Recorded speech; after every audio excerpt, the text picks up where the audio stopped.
Bonsoir à tous. Deux images pour le périscope de l'actu ce soir à 20h. À 20h30, Jean-François Delfrécy, c'est le président du comité national d'éthique. Les enfants de Courbevoie, dont je vous parlais tout à l'heure, qui rentraient de Lombardie, qui ont été isolés, confinés dans leur école, vont bien. Certains avaient déclaré des syndromes fiévreux. Ils vont pouvoir rentrer chez eux.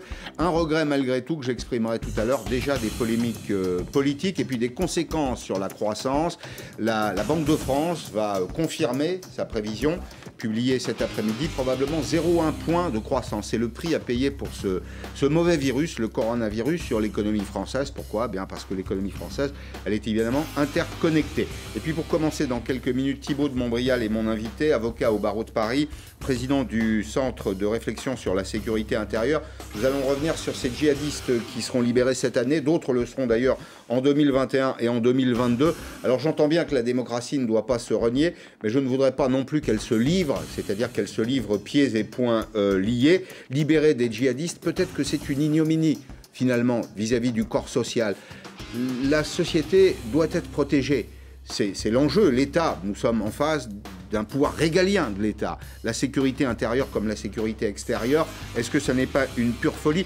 Au passage, d'ailleurs, une question extrêmement rapide, maître de Montbrial. Est-ce qu'il est trop tard pour revenir sur la libération, la décision de libération de ces terroristes ? Ce n'est pas une décision, c'est simplement l'échéance de la peine à laquelle ils ont été condamnés. Et en l'état actuel du droit français, il n'y a rien à faire pour les empêcher de sortir de prison. Il faudra donc accompagner leur sortie. Nous verrons dans quelles conditions, avec quel risque. Je vous retrouve dans 4 minutes. À tout de suite.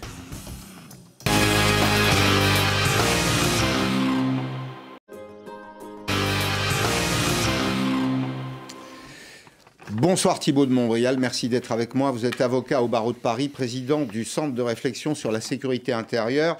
Les djihadistes français qui ont été capturés au début de la guerre, pratiquement en 2013-2014, sont pour certains déjà sortis de prison. Nous verrons le portrait de l'un d'eux. Mais ce qui est inquiétant, c'est qu'une nouvelle vague de libération se profile pour 2020, pour 2021.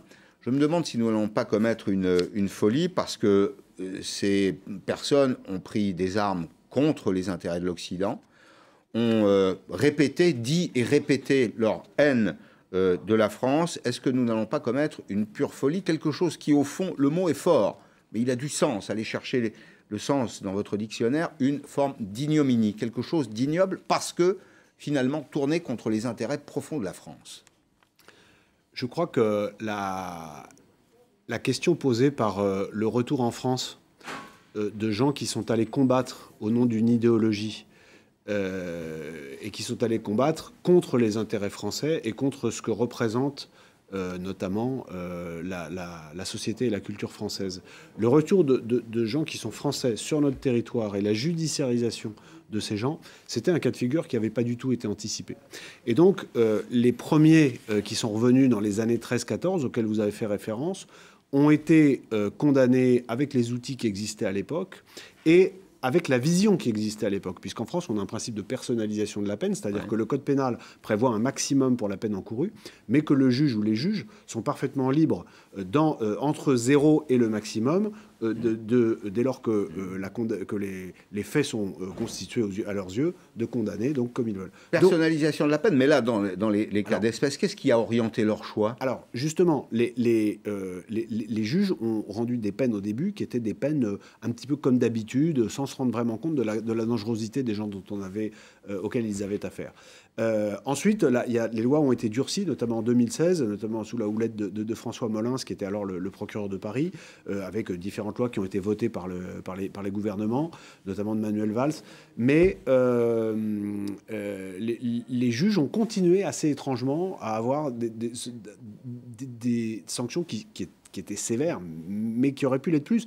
Et je vais vous dire, même pour ajouter à la consternation, parce que je suis comme vous, je le suis, consterné, en ce moment, les décisions qui sont rendues, c'est-à-dire pas les gens qui sortent, on va en parler après, mais les gens qui sont condamnés en ce moment, sont condamnés à des peines qui sont à ce point en inadéquation avec la gravité des faits et la dangerosité des individus, qu'au sein des services de l'État, au sein de la police, au sein des services de renseignement et au sein du parquet national antiterroriste, il y a non pas une fronde, parce que ce serait un bien grand mot, mais un agacement et un désarroi qui sont croissants et qui font que depuis novembre ou décembre, il y a une espèce de mouvement interne de gens qui...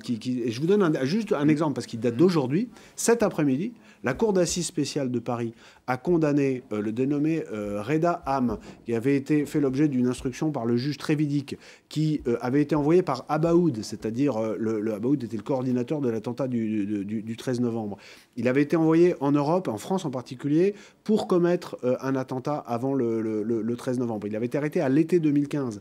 Et il était donc un des lieutenants d'Abaoud. Avait été requis contre lui, hier ou avant-hier, une peine de 20 ans de réclusion criminelle, qui était la peine maximum qu'il encourait, parce que c'était avant la réforme de 2016. Et il a été condamné à 12 ans. 12 ans. C'est-à-dire que ce garçon, aujourd'hui, et c'était en début d'après-midi, et depuis, j'ai reçu plusieurs messages de gens dont c'est le métier, de policiers, de magistrats, qui sont consternés. On n'a rien appris ? Je ne sais même plus quoi répondre à cette question. Tous les gens qui travaillent sur le sujet... Mais qui est... Attendez, moi je veux essayer de comprendre. Je comprends le juge, la personnalisation de la peine, tout ça. Je comprends parfaitement. On est une démocratie, il faut assurer les outils de la démocratie. Mais là, on est face à des gens qui nous font la guerre. Mais non seulement on est face à des gens qui nous font la guerre, mais on a dans le droit des outils pour les condamner à des peines extrêmement lourdes. On a des outils pour les condamner lorsqu'elle est encourue, ça dépend du moment des faits, je viens d'en parler, mais lorsqu'elle est encourue, on a des outils pour les condamner à la réclusion criminelle à perpétuité, avec ce qu'on appelle des peines de sûreté des 2/3, ce qui en pratique est une peine de sûreté de 22 années, c'est-à-dire que les réductions éventuelles de peine ne peuvent commencer à s'appliquer qu'après. Donc ça, ce sont des peines qui sont réellement lourdes et qui permettent de mettre en dehors du circuit. Pas complètement, parce qu'il y a la question de la porosité des prisons, mais en tout cas physiquement hors de circulation, des gens qui sont réellement dangereux. Mais il y a beaucoup de gens qui sont condamnés pour avoir été en Syrie et avoir participé à des groupes terroristes et qui rentrent. Et vous me demandez pourquoi les juges, est-ce qu'on n'a rien appris ? Oui. Il y a une chose qu'il faut comprendre, c'est que contrairement par exemple à ce que faisaient les terroristes basques, les terroristes islamistes n'assument pas. C'est-à-dire qu'ils sont dans une logique de dissimulation. On en a parlé, la taquilla, c'est assez connu. Mais notamment, puisque c'est le sujet, dans leur rapport à l'institution judiciaire. C'est-à-dire que 100% des djihadistes qui reviennent en France et qui sont arrêtés disent, peut-être on va me trouver un contre-exemple, mais 99% disent qu'ils sont allés faire de l'humanitaire, ils ne voulaient pas faire la guerre, ils ont peur du sang, ils ont fait la cuisine, ils ont été infirmiers, mais ils font tout pour minorer leur responsabilité. Et on se fait rouler dans la farine. Mais on se fait rouler dans la farine pour au moins 2 raisons. La première, et c'est toute la difficulté de la justice antiterroriste pour ce qui concerne les faits commis en Syrie. Pour ce qui concerne les faits commis en France, c'est autre chose. Mais pour ce qui concerne les faits commis en Syrie, il y a un problème de preuve. Et très souvent, les preuves dont disposent les services de renseignement français sont en partie collectées par le biais de ce qu'on appelle également les services partenaires, c'est-à-dire les services américains, anglais, israéliens, etc. Et souvent, ce sont des éléments qu'on ne peut pas produire en justice, qui sont sous forme de notes blanches, etc. etc. Donc, je finis juste le raisonnement. Devant les juges, ils disent « moi, je suis allé faire la cuisine », et finalement, on a un faisceau d'indices, mais on n'a pas forcément des preuves qu'ils sont allés faire des pierres.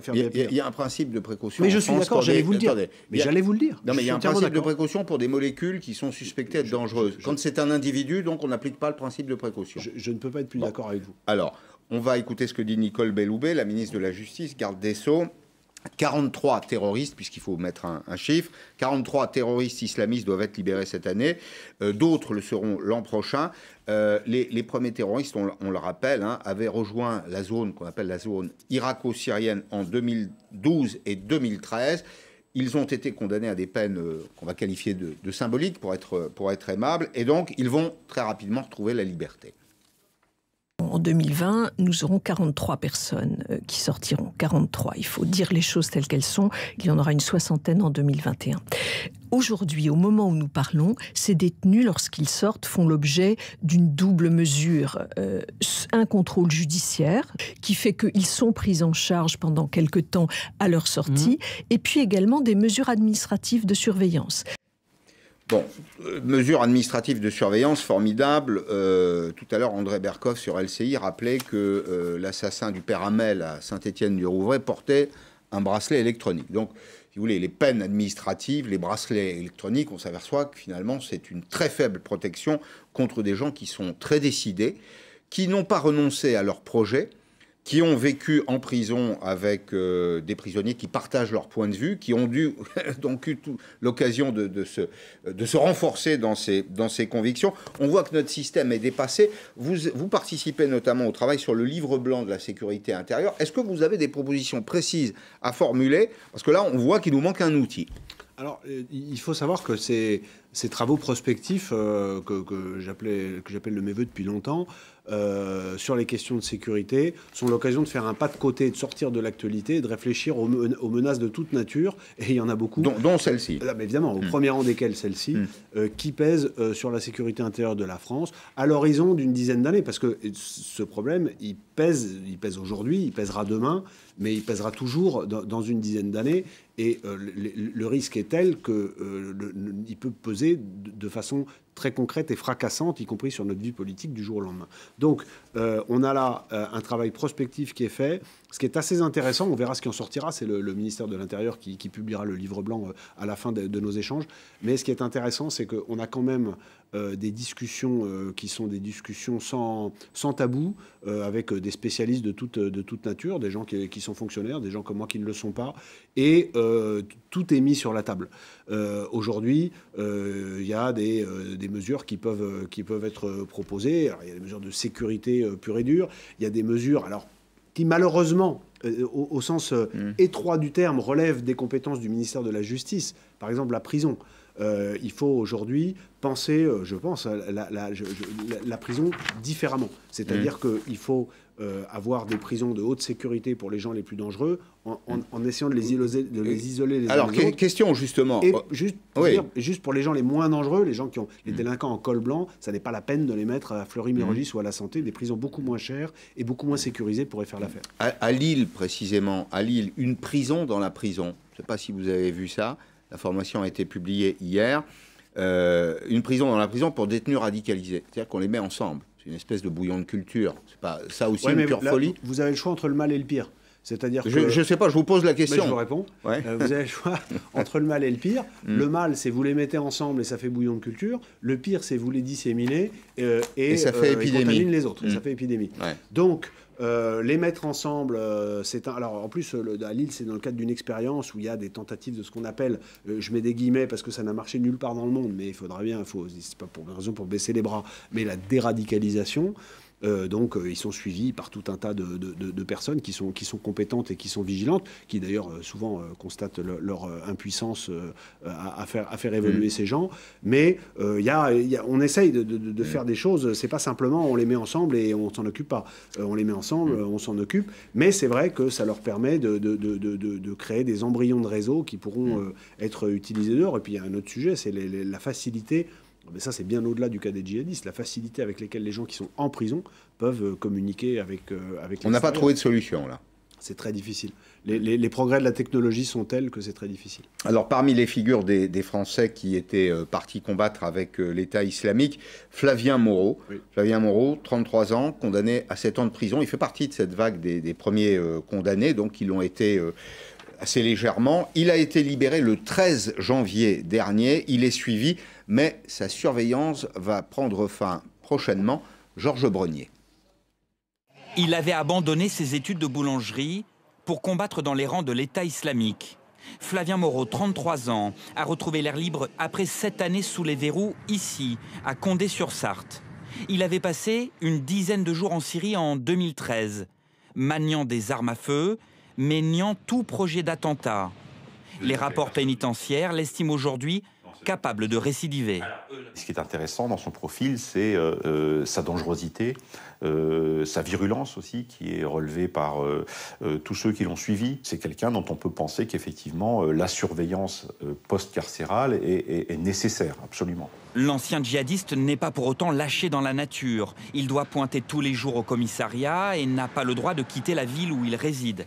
Obligation de soins et de recherche de travail, les mesures prises à son encontre sont nombreuses et strictes, mais elles ne dureront qu'un peu moins d'1 an. On a cette surveillance pendant une durée plus ou moins longue, mais pour s'assurer que la personne qu'on estime quand même être dangereuse ne récidive pas.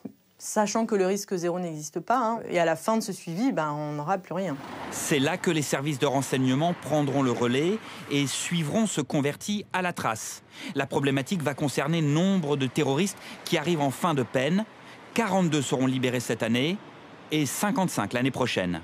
C'est un enjeu majeur. Même si leurs condamnations ont été lourdes, ils seront néanmoins libérés ces prochains mois.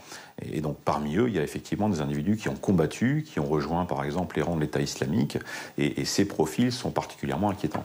L'enjeu sécuritaire est en effet colossal et crucial, car en prison, de nombreux djihadistes ont continué à se radicaliser et se décrivent comme des combattants. Alors, ils se décrivent comme des combattants en sortant de prison. Dans ces conditions, quels peuvent être, quels peuvent être les contours, quelles peuvent être les conditions des conditions de surveillance, notamment, alors, en pratique, de l'accompagnement? En pratique, les choses se passent de la façon suivante. Vous avez un bureau du renseignement pénitentiaire qui dépend du ministère de la Justice, qui surveille tous les gens dangereux en prison. Quand vous avez des individus de ce type qui sortent, le renseignement pénitentiaire prévient un petit peu avant la DGSI, et la DGSI met en place un dispositif pour prendre en compte, comme on dit, les gens qui sortent de prison. Parallèlement, il peut y avoir des mesures administratives qui... de quel ordre?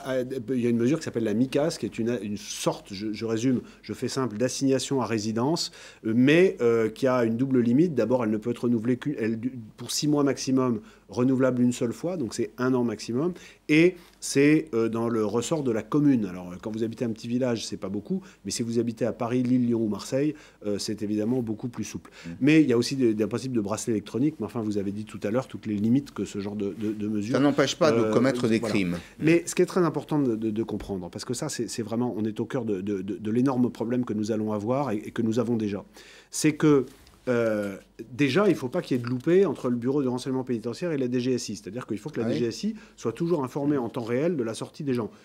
Je dis ça...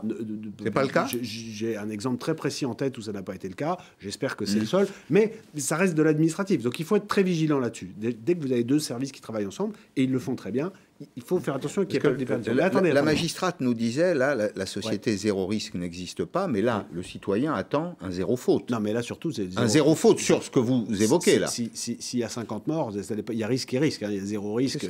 Là, on parle de risques qui sont des risques tragique pour les gens qui le vivraient et catastrophique pour notre société qui est au bord de la rupture. Parce que c'est ça dont on parle, c'est la perspective d'une rupture politique. C'est tout ça, on parle de ça.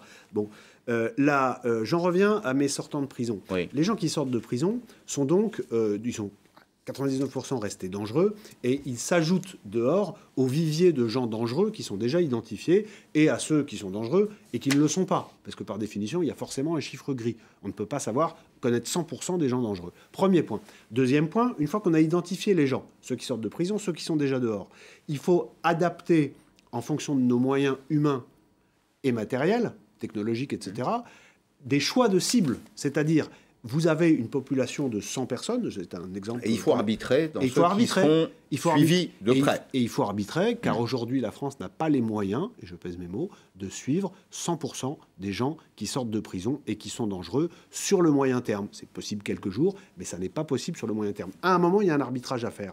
Et forcément, avec des gens compétents qui ont des outils pour arbitrer. Mais qui dit arbitrage, dit forcément risque. Donc, et pourtant, les moyens des services de renseignement ont été considérablement renforcés mais pas suffisamment, depuis 4 ans. C'est ce que vous dites. Mais donc, ça nous amène à une autre question. C'est que face à l'ampleur de ce dont on parle, et encore une fois, j'insiste, parce qu'il ne faut pas le perdre de vue, au risque politique qui est derrière, c'est-à-dire un risque de rupture qui est le risque de rupture politique qui est recherché par les islamistes. Il faut se poser la question de savoir comment nous allons arbitrer nos priorités budgétaires. Moi, ce que je constate, et je l'ai proposé dans le cadre du livre blanc, c'est qu'il faut massivement augmenter les budgets des 2 ministères régaliens qui traitent de ces questions, c'est-à-dire le ministère de l'Intérieur et le ministère de la Justice. Oui. Aujourd'hui, on a des budgets qui sont en augmentation, mais ce sont des augmentations en trompe-l'œil, parce qu'en réalité, elles concernent essentiellement la masse salariale, alors que, par exemple, le budget du ministère de l'Intérieur pour 2020, en budget fonctionnement, il diminue. C'est-à-dire qu'on est... tout ça est tellement... c'est déjà en soi... Et on n'a pas assez d'argent pour la formation des nouveaux policiers, de surcroît. Il y en a, mais pas assez. Donc, moi, je pose simplement la question. Nous avons un système dans lequel les dépenses sociales de l'État représentent 60% du PIB depuis 40 ans. Ça nous a amené là où on est, c'est-à-dire au bord de la catastrophe. Est-ce que ça n'est pas le moment d'avoir un vrai sursaut et de se dire on va faire des choix qui sont des choix forts et sur les 5 ou 10 années qui viennent, on va augmenter de 30, 40, 50% les budgets régaliens. Une question qui nous ramène aux djihadistes et à leur activité. Ont-ils accès à des armes lourdes aujourd'hui ? Est-ce qu'ils sont capables de s'acheter des explosifs ? Est-ce que ces produits se trouvent ? Dans quelles conditions ? Des explosifs, des armes à feu ? De quoi les réarmer au fond ? Et est-ce que les réseaux existent encore ? Alors, on en entend moins parler en ce moment, mais est-ce qu'ils existent encore ? Alors, 2 choses. D'abord, les réseaux islamistes sont en pleine restructuration sur le territoire national. Depuis 2 ans, ce qu'on appelle la menace endogène était constituée d'attaques individuelles avec des moyens rudimentaires, couteaux, voitures, etc. Ce que les services de renseignement observent depuis quelques mois, c'est que c'est en train de muter. Et on va se retrouver avec des réseaux structurés. Certains ont déjà été démantelés. Un qui voulait attaquer l'Élysée et la place Beauvau en décembre. Un à Brest, il y a quelques semaines, avec 7 individus très déterminés et qui cherchaient des armes. On va se retrouver avec un 13 novembre bis dans les mois qui viennent. Malheureusement, ça fait partie des hypothèses hautes qui sont...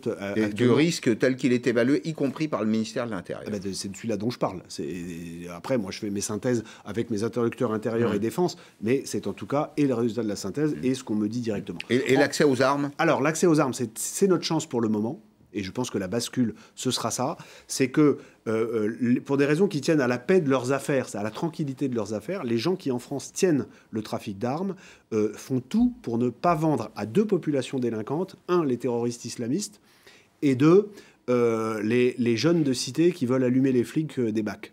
Parce qu'ils savent que dans l'un ou l'autre cas, s'il y avait des attaques de cette nature, eh bien, il y aurait de tels moyens d'enquête qui seraient mis en œuvre qu'ils risqueraient... On remonterait jusqu'à la source. Jusqu'à eux. Mais là où c'est compliqué, c'est qu'il y a une part du terrorisme islamiste qui est hybridée et qui est un mélange de radicalisés et de délinquants. Donc, le jour où des hybridés auront des armes et privilégieront le projet terroriste au projet délinquant, il y aura un nouveau drame. Malheureusement, l'État fait tout pour l'empêcher avec les moyens dont il dispose, mais on essaye d'empêcher une vague de 10 mètres d'arriver avec des sacs de sable. Guillaume Larrivé, les Républicains, préside une commission parlementaire d'évaluation du cadre juridique des missions de renseignement, des services de renseignement, et il dit « Qui pourrait croire que de tels individus, mus par la haine de la France, ne représentent pas un immense défi ?» pour la sécurité nationale. Selon lui, d'ailleurs, il faut changer de braquet et apporter des réponses plus adaptées.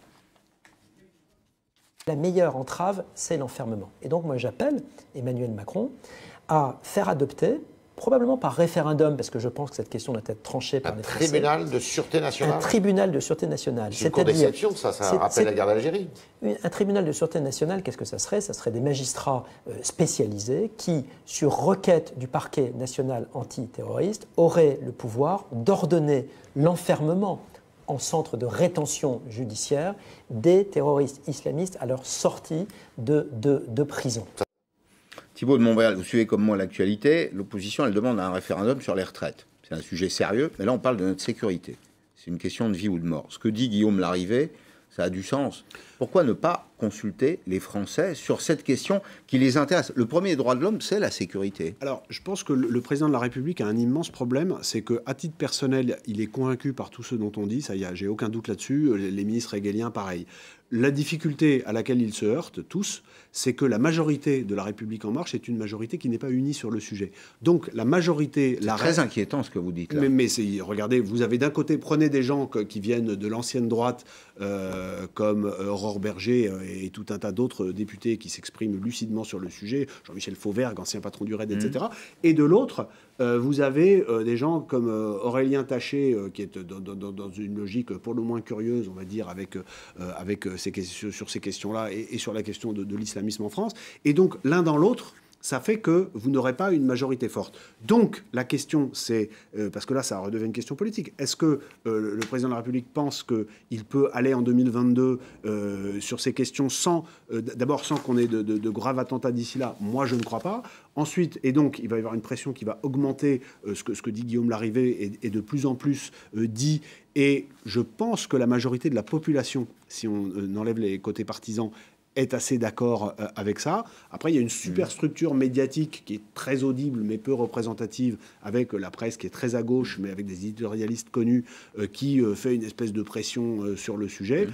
À un moment, il va falloir faire des choix. Et s'il y avait un référendum, je pense que les Français voteraient assez massivement pour des mesures très dures. La seule chose, c'est que, ce qui permet de relativiser, c'est que quand on connaît un petit peu l'histoire des référendums en France, on sait que on ne répond pas à la question, mais on vote pour ou contre le président qui la pose. Je crois que c'était un sondage interactif avec lequel nous avons travaillé et que j'ai présenté d'ailleurs aux téléspectateurs un soir. Je crois que c'était donc Harris Interactif sur les préoccupations des Français pour les élections municipales. On s'attendait à ce que l'écologie, à ce que l'emploi soit très haut. En fait, c'est les questions de sécurité qui préoccupent les Français aujourd'hui. Mais c'est certain. Et encore une fois, il risque de me répéter, il faut avoir conscience que c'est absolument crucial parce qu'on ne parle pas simplement quand on dit oui, mais il faut être capable d'accepter un minimum de risques, etc.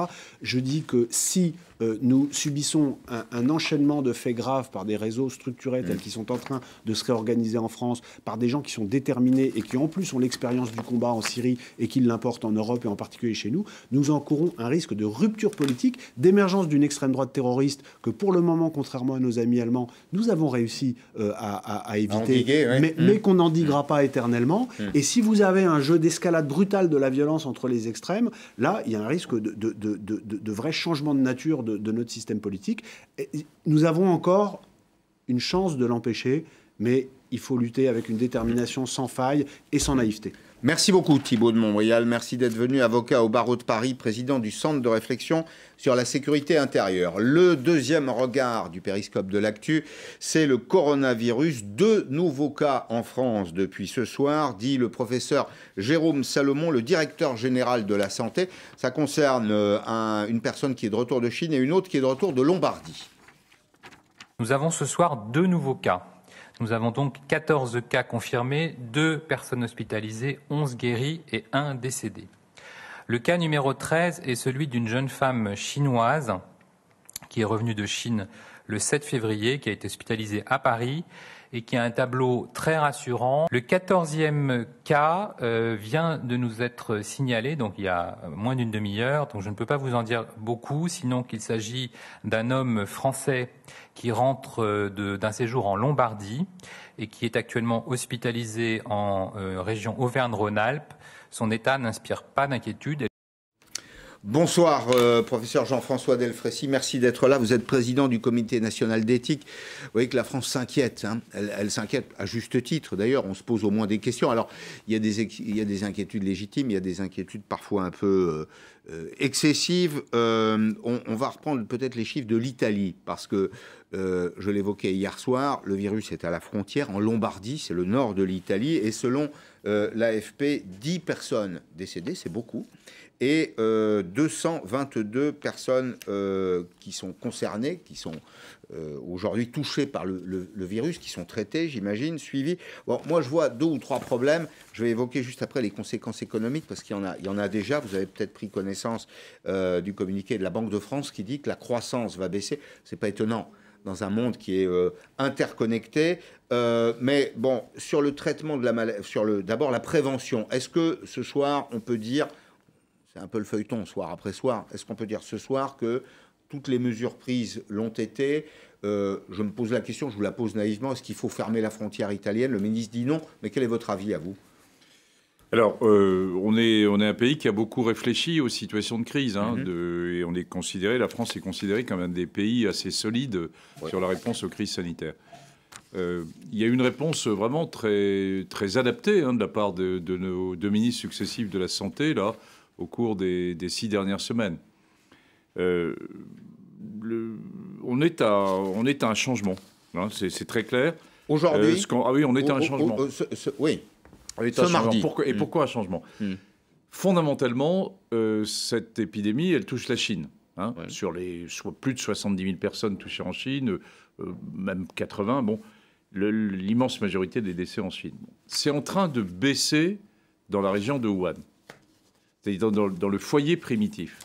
C'est ce que d'ailleurs on avait annoncé. On avait annoncé plutôt entre 120 et 150 000 personnes touchées en Chine et un pic de l'épidémie début mars. Oui. Alors donc, il y a eu un pic à Wuhan avec un plateau entre fin janvier et début février. Voilà. Et là, une décroissance de la... Et une décroissance qui paraît... voilà. Bon. Et puis, par contre, on a quelque chose qu'on pensait avoir en partie contrôlé et qui, à mes yeux, je pense, est une pandémie, hein, contrairement à ce que dit le directeur de l'OMS. Une pandémie, ça joue sur le volume. Hein. C'est une épidémie qui touche à la fois... C'est sur le volume et sur le fait qu'il y a plusieurs foyers dans différents pays. C'est ça. Sur une surface géographique bien là. Et le cas italien, et je reviens à votre question, se situe bien là. Alors, ce cas italien, il nous questionne hein, par sa brutalité. Alors, est-ce qu'il y a eu... il y a 3 hypothèses. La première, il y a eu une série de failles et avec un diagnostic qui a été fait trop tardivement. Et donc, il y a eu des contaminations qui ont pu se produire. La deuxième hypothèse, c'est que ça arrive dans toutes les maladies virales, un super conducteur de virus, si je peux dire, hein, un super contaminateur. Qu'est-ce que ça peut être ? Eh bien, ça peut être un virus qui est modifié ou quelqu'un qui exprime beaucoup de virus. Puis la troisième hypothèse, mais on n'a aucune donnée pour l'instant, c'est que ce virus italien est muté, mais j'y crois à vrai dire pas tellement. Et donc, je pense qu'on est plutôt dans les 2 premières.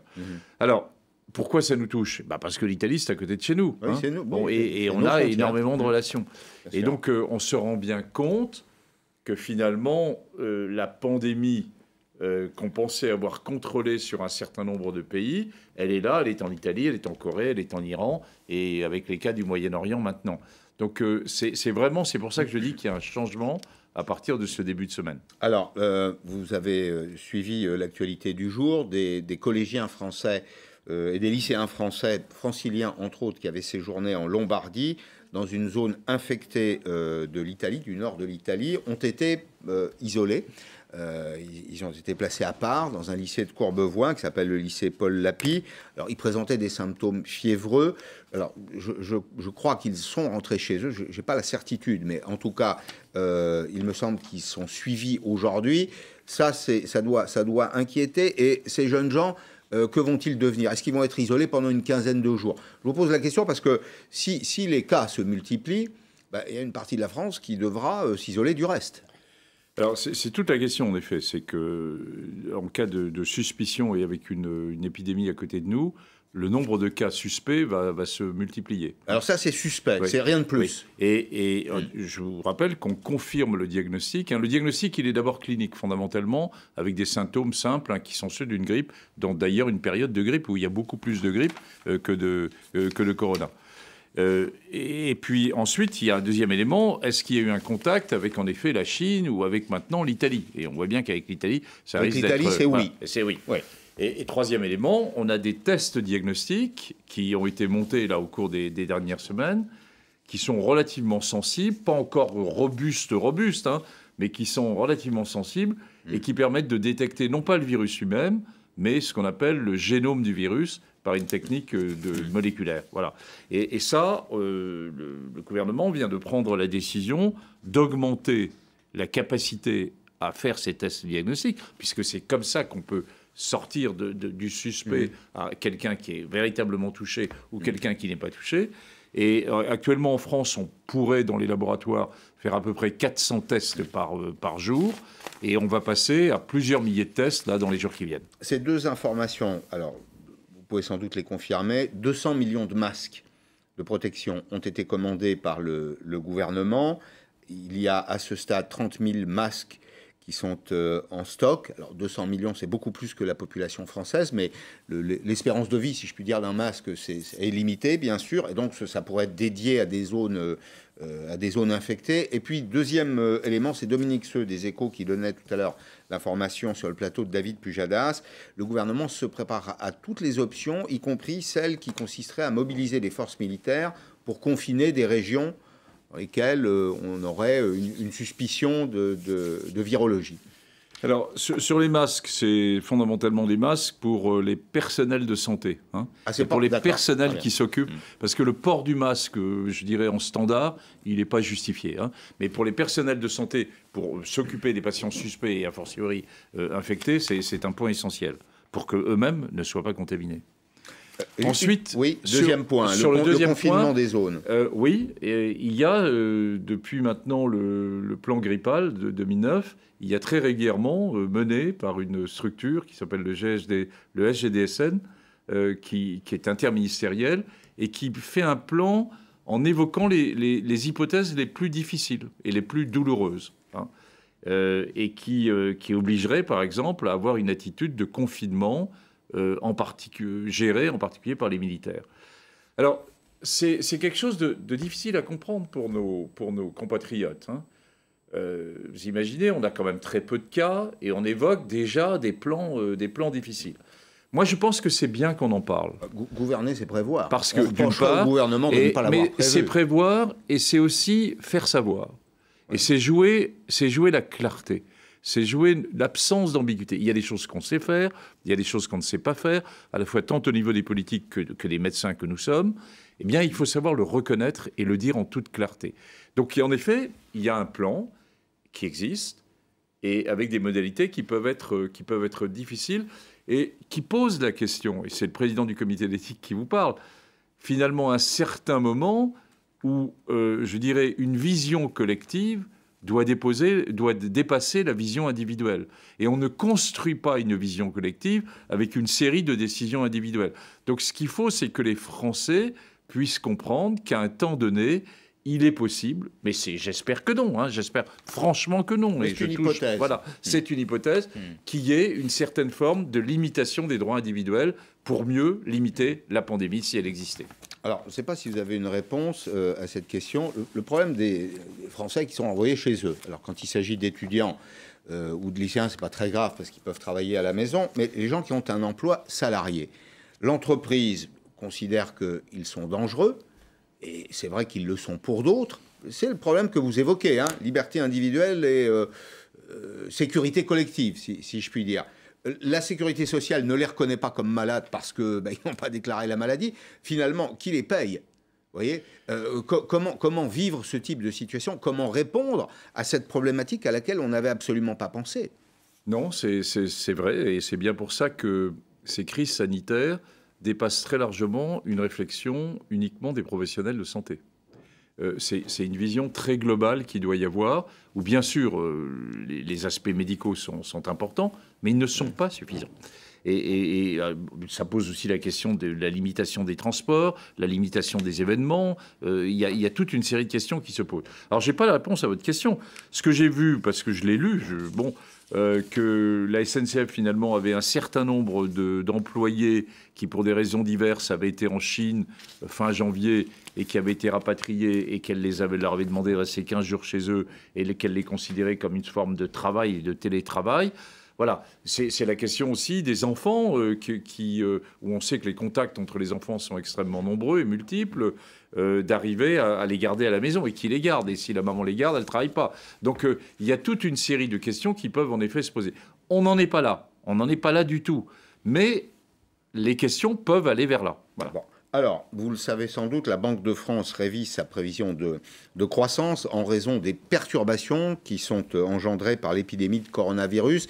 Quand on regarde le détail, voilà, c'est croissance prévisible. Je dis bien qu'elle est prévisible, hein. La Banque de France va confirmer ces éléments, son travail de compilation des données, le 23 mars. Donc, c'est dans assez peu de temps.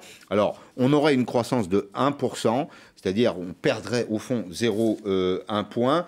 Et si cette prévision de croissance était confirmée, ce serait le plus mauvais résultat enregistré en France depuis 2014. Bruno Le Maire commence d'ailleurs à l'évoquer. Le coronavirus a un impact sur le niveau des bourses mondiales. Notre estimation est que le coronavirus aura un impact sur la croissance mondiale et sur la croissance européenne. Petit virus pour la croissance, mauvais virus pour la croissance, hein. Là, on s'aperçoit que les questions de santé publique, on s'aperçoit que la mondialisation, ça peut être tout à la fois une chance, c'est la circulation des marchandises, c'est la circulation des individus, mais quand les individus circulent, les virus aussi. Oui, c'est vrai. Alors, bon, moi, je suis médecin, je ne suis pas économiste. Hein. Donc, je ne suis pas la meilleure personne pour répondre à ces questions. Il y a une économie de la médecine. Mais il y a une économie de la médecine. Et on l'avait déjà observé au moment du SARS et ensuite du MERS, hein, ces chutes de croissance et ces chutes d'activité. Là, la très grosse différence, c'est que la Chine, au moment du SARS, représentait 3% du PIB mondial. Elle en représente, je crois, 16 à 17%. C'est ça.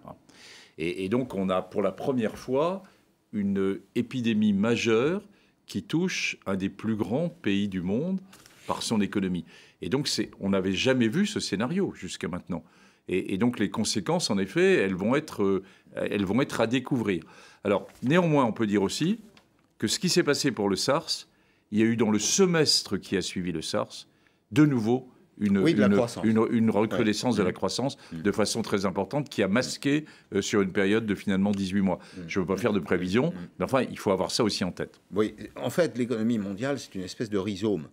Le rhizome, c'est un réseau qui est souvent enterré, on ne le voit pas bien. Alors, on achète des voitures françaises, ou on les achète en France, des machines-outils, des vêtements. Mais tout ceci est fabriqué de l'autre côté du monde, et on voit que quand de l'autre côté du monde, l'économie tousse, eh bien, nous nous enrhumons. Nous sommes avec Étienne Sebaud, qui est associé chez Kearney. Bonjour, monsieur Sebaud. Merci d'être avec nous ce soir dans le périscope de l'actu. Vous êtes un expert économique. Est-ce qu'on est au début d'une panne générale de l'économie, selon vous ? Oui, bonsoir. Alors, panne générale, c'est difficile à dire. En tout cas, on est au début des événements. Il faut évidemment s'attendre à ce que les choses se complexifient à travers deux effets, c'est-à-dire tout d'abord l'effet domino de la situation qui a amené la Chine à arrêter ses capacités de production ou à les redémarrer beaucoup plus tard que prévu. Et puis par ailleurs, on voit l'effet de contamination qui aujourd'hui impacte d'autres pays qui ont un rôle prégnant dans l'industrie mondiale, et je pense notamment à la Corée du Sud. Alors, chez Kearney, vous observez sans doute les cours de la bourse. Vous n'êtes pas un peu frappé par cette espèce de folie qui a pris les bourses, là, moins 3, moins 4%, comme si finalement nous étions face à une crise grave, alors que nous venons de l'évoquer avec Jean-François Delfraissy. Il y a des risques, bien sûr, mais le monde est confronté chaque jour à des risques, pratiquement. Le monde est confronté chaque jour à des risques. Après, vous savez comme moi que les comportements dans ce genre de situation sont irrationnels, en tout cas pour partie. Quand on regarde les rayons des supermarchés en Italie qui sont vides, on se rend compte que les acteurs économiques ne raisonnent pas tout à fait toujours de façon rationnelle, et donc il y a une peur qui s'installe. Merci beaucoup Étienne Sebaud, merci d'avoir été avec nous en direct dans le périscope de l'actu, le cabinet Kearney. Bon, on n'est pas tout à fait étonné, c'est vrai qu'il y a une grande part d'irrationnel. En même temps, on est face à l'inconnu. Et dans l'histoire humaine, à chaque fois que nous avons été placés face à une équation sans réponse, à l'inconnu, ça s'est passé de cette façon-là. Donc le rôle des pouvoirs publics, comme vous le dites, professeur Delfraissy, c'est de rassurer, c'est de, premier point, se préparer, collectivement, on peut se préparer individuellement aussi, mais se préparer collectivement. Et puis, c'est d'apporter les réponses en matière de santé publique, de traitement. Et la bonne nouvelle, quand même, c'est que dans l'immense majorité des cas, cette maladie, cette affection se soigne, se traite. Elle se traite, c'est-à-dire qu'on n'a pas de traitement spécifique contre ce virus. Nous n'avons ni traitement spécifique d'antiviral, mais on en guérit, ni de vaccin. Il faut être bien clair là-dessus. Ils n'auront pas de vaccin avant un bon bout de temps. Par contre, la majorité des cas de coronavirus sont bénins. Il y a environ 10% de formes graves et puis 3% entre 1 et 3% de formes mortelles. Alors, c'est plus que la grippe saisonnière, entre guillemets, en termes de pourcentage. Mais c'est beaucoup moins, en valeur absolue. Pendant la période des 2 mois qui viennent de passer, y compris en France, on a eu plusieurs... pour l'année 2019, on va prendre le chiffre général, on estime qu'il y a eu à peu près autour de 7500 morts liés à la grippe saisonnière. Donc, alors même que nous avions un vaccin et qu'on aurait pu l'éviter. Vous voyez, donc on est bien dans exactement ce que vous dites, c'est la peur de l'inconnu. Et la peur de l'inconnu Et le fait que c'est un nouveau virus, il a un nouveau nom, les gens ne le connaissaient pas, les médecins ne le connaissent pas bien, et d'où c'est la peur de la peur, finalement, qui doit faire peur. Ça. Alors, Olivier Véran, le nouveau ministre de la Santé, il dit pas de raison de fermer les frontières, pas davantage de raison d'interrompre les compétitions internationales. Hier soir, Philippe Douste-Blazy était assis à votre place et me disait, si on cède à la panique, on va interdire le déplacement des supporters de la Juventus de Turin qui joue demain soir un match de Champions League contre l'Olympique Lyonnais. Ça ne sera pas le cas, c'est ce que confirme Olivier Véran, le ministre de la Santé. À l'heure actuelle, nous souhaitons être extrêmement clairs sur le fait qu'il n'y a pas lieu de fermer les frontières entre nos pays. Ce serait disproportionné et inefficace. À ce stade, nous souhaitons également dire qu'il n'y a pas lieu d'annuler a priori les grands événements publics, qu'ils soient de nature sportive ou culturelle, mais nous nous accordons la possibilité, au cas par cas, de regarder chaque situation en fonction de l'évaluation que nous aurons de la part des autorités scientifiques et sanitaires notamment. Bon, il faut rappeler qu'il est médecin. Il est ministre, mais il est médecin aussi. Professeur Delfraissy, je veux dire un mot pour terminer des polémiques politiques qui commencent à naître. On voit que dans l'opposition, de façon générale, on ne va pas citer de nom, mais vous avez des gens pour dire « Ah, on ne prend pas les mesures, on ne dit pas la vérité aux Français ». On est face à un problème sérieux. Ce que je voudrais dire ce soir, c'est que dans un cas comme celui-ci, il faut vraiment laisser la polémique au vestiaire. Parce qu'on parle de santé publique, je trouve au fond que c'est assez minable de profiter de la situation de tension, des interrogations, des questions qui se posent pour essayer d'en tirer un dividende politique. Moi, je vous suis à 150% évidemment sur cette opinion et je regrette qu'on commence à aborder le problème politique. Néanmoins, j'ai connu la crise Ebola, comme vous le savez, puisque je m'en étais occupé. Ces crises sanitaires induisent forcément ensuite une série de réactions politiques et aussi très vite un problème sociétal. Et il faut avoir conscience que la crise n'est pas seulement un problème médical, mais qu'il y a immédiatement derrière des questions sociétales qui vont se poser.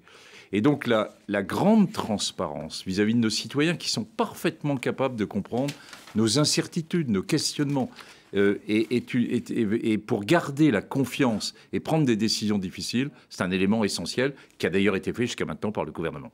Merci beaucoup. Merci, professeur Delfraissy. Merci à vous de nous avoir suivis. Hélène Lecomte et ses débatteurs dans quelques instants sur LCI. À demain, 16h.